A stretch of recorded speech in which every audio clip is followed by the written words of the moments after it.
Hello friends, welcome back to Priya Vijay kitchen. நான் பிரியா பேசுகிறேன்.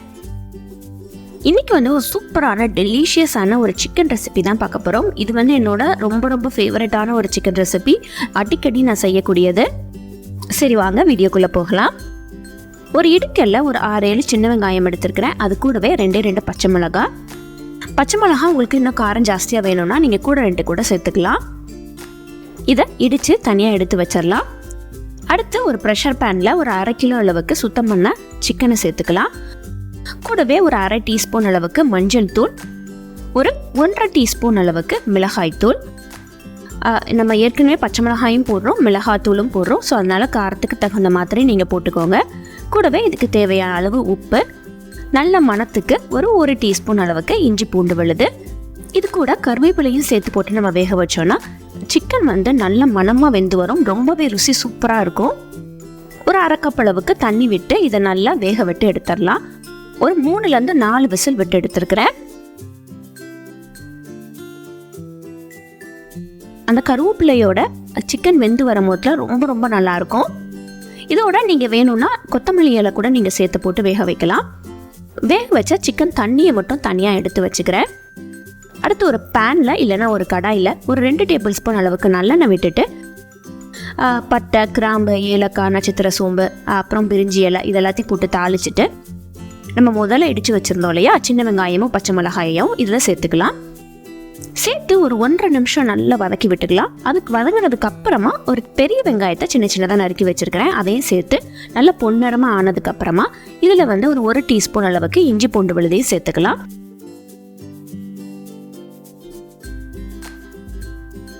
இஞ்சி பூண்டோட பச்சை வாசனை போகட்டும். போனதுக்கப்புறமா ஒரு சின்ன சைஸ் நாட்டு தக்காளி இங்கே பொடிப்படியாக நறுக்கி வச்சுருக்கிறேன். அதை சேர்த்துக்கலாம். நாட்டு தக்காளியாக இருந்தால் 1 தக்காளி சேர்த்துக்கோங்க. அப்படி பெங்களூர் தக்காளியாக இருந்துச்சுன்னா நீங்கள் 2 தக்காளி சேர்த்துக்கோங்க.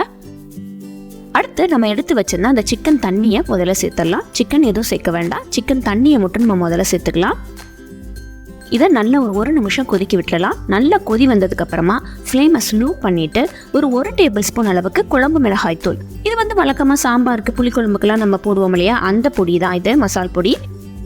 இது உங்ககிட்ட இல்லை அப்படின்னா நீங்கள் மஞ்சள்தூள், மிளகாய்த்தூள், மல்லித்தூள், சீரகத்தூள், மிளகுத்தூள் எல்லாத்துலேயுமே கொஞ்சம் தனித்தனியாக போட்டுக்கோங்க.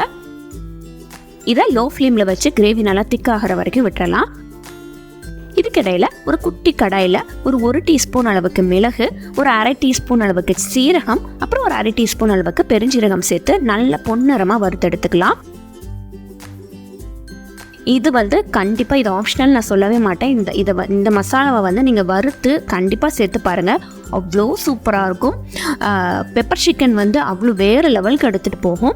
ஸோ பொதுவாக பெப்பர் சிக்கனுக்கு நம்ம வெறும் பெப்பர் மட்டும்தான் போடுவோம். ஸோ அப்படி போடாமல் இந்த மாதிரி மிளகு, சீரகம், அப்புறம் பெருஞ்சீரகம் 3த்தையும் வறுத்து பொடி பண்ணி போட்டோன்னா அவ்வளோ டேஸ்ட்டாக இருக்கும், செம்மையாக வரும். நீங்கள் கண்டிப்பாக வீட்டில் ட்ரை பண்ணி பார்த்துட்டு நீங்கள் கண்டிப்பாக சொல்லுங்கள்.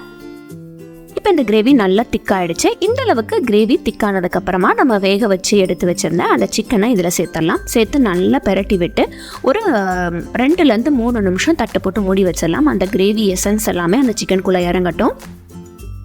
சிக்கன் வேக வைக்கும் போதுலே தண்ணி அளவாக ஊற்றி வேக வைங்க, இல்லைனா ரொம்ப நேரம் நீங்கள் இதை சுண்ட வைக்க வேண்டியது இருக்கும். இப்போது இதில் நம்ம அரைச்ச அந்த மிளகு சீரக பொடியை இதில் சேர்த்துடலாம். நல்லா இதை ஒரு பெரட்டி விட்டுறலாம். அதே மாதிரி கடைசியாக இறக்குறதுக்கு முன்னாடி ஒரு 1/4 டீஸ்பூன் அளவுக்கு கரம் மசாலா போட்டுக்கலாம். கரம் மசாலா முதலே சேர்க்காதீங்க. கடைசியாக கொத்தமல்லி போகிறதுக்கு முன்னாடி கரம் மசாலா போட்டு இறக்குங்க, செம வாசனையாக இருக்கும். கண்டிப்பாக இதை உங்கள் வீட்டில் ட்ரை பண்ணி பாருங்கள். ட்ரை பண்ணி பார்த்துட்டு எப்படி இருந்துச்சுன்னு சொல்லுங்கள். தேங்க்யூ. தேங்க்ஸ் ஃபார் வாட்சிங்.